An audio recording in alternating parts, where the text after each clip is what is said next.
Je suis rentré chez moi. Je viens de rentrer chez moi, à Abidjan. J'ai vu qu'on m'a pris tout mon matos. Ils ont cambriolé tous mes appareils, mes caméras. J'ai plus rien.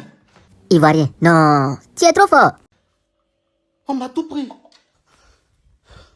Mes ordinateurs, tout, mes téléphones. Regardez l'état. Regardez. Regardez. Regardez. Salut tout le monde.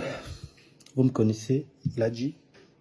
Et pour ceux qui me connaissent le mieux, savent que je suis pas du genre à trop afficher ma vie privée sur les réseaux sociaux.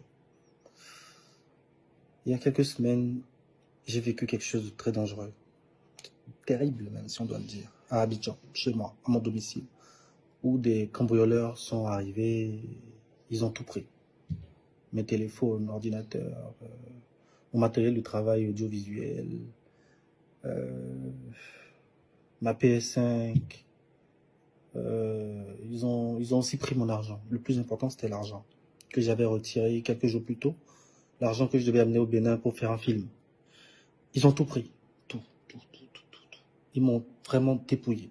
Ça m'a mis dans un état, vous n'avez pas idée. Ça s'est passé il y a quelques semaines. Et ce n'est que maintenant que je suis en train de m'en remettre. Un petit peu. Il faut savoir que l'une des choses qui m'a le plus choqué, c'est de voir à quel point ils ont eu le temps de dépouiller mon appartement. Mon dressing a été saccagé. Ils sont entrés dans mon intimité. Il fallait voir comment il y avait même mes caleçons par terre. C'était horrible. Pendant au moins 2 semaines, j'avais peur de dormir dans ma chambre. Parce qu'il y avait encore leurs traces là.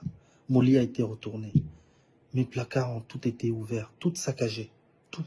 Ils ont tout fouillé.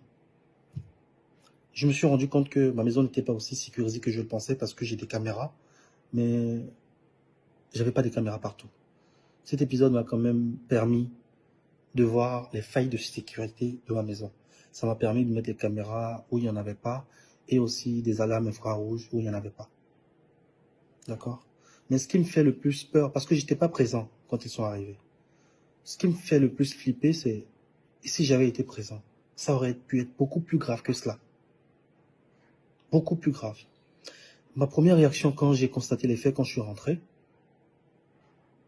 rentré dans une panique pas possible. Je ne me rappelle même pas la dernière fois où je me suis mis à pleurer. Mais ce jour-là, je vous jure, j'ai pleuré. J'ai appelé la police.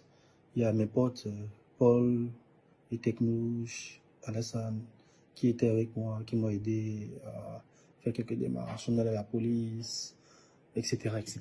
Mais tout porte à croire que c'est quelqu'un de proche de moi, en tout cas qui connaît les lieux, qui a forcément organisé ce truc-là. J'ai toujours été quelqu'un de très droit avec mes proches. Peut-être même un peu trop droit. Parce que je me dis, si tu es proche de moi et que je te mets bien, tu auras moins besoin de me faire du mal. Donc je fais vraiment tout ce que je peux pour contenter mon entourage. Alors que quelqu'un comme moi subisse quelque chose d'aussi terrible, ça me fait de la peine. Donc c'est quelque chose que je voulais parler, que je voulais partager avec vous. Je voulais pas en parler sur les réseaux, mais mes amis m'ont dit que ce serait quand même bien de le faire. J'en ai parlé, je me sens un petit peu mieux, et voilà. J'ai quand même pu faire mon film, en tout cas à moitié, si on doit dire, à Cotonou, et je vous donnerai bientôt des informations, parce que je vais faire la projection d'une partie du film, une projection gratuite, que tout le monde pourra venir voir à Cotonou, dans un premier temps. En espérant que tout cela reste derrière moi, je vous souhaite de passer une excellente journée. Merci à vous, c'était Ladji.